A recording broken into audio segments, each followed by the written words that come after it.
Qatar is one of the most special circuits on the calendar because first of all it's about the sun. The desert is really close, and then always we have some sun on the track.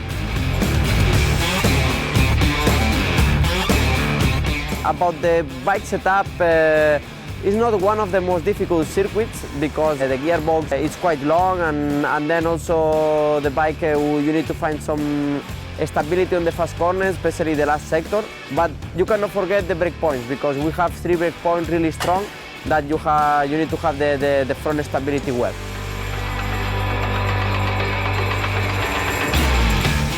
Another important part is that the track has not a very good grip and it's quite windy the place, so we usually have sand on asphalt and the grip is not very good at times.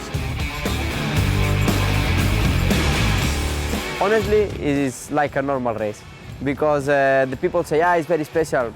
For me, it's same because in the end, yeah, when you go out first time, you check that it's a little bit different, but then the lights are really strong and looks like a sunny day.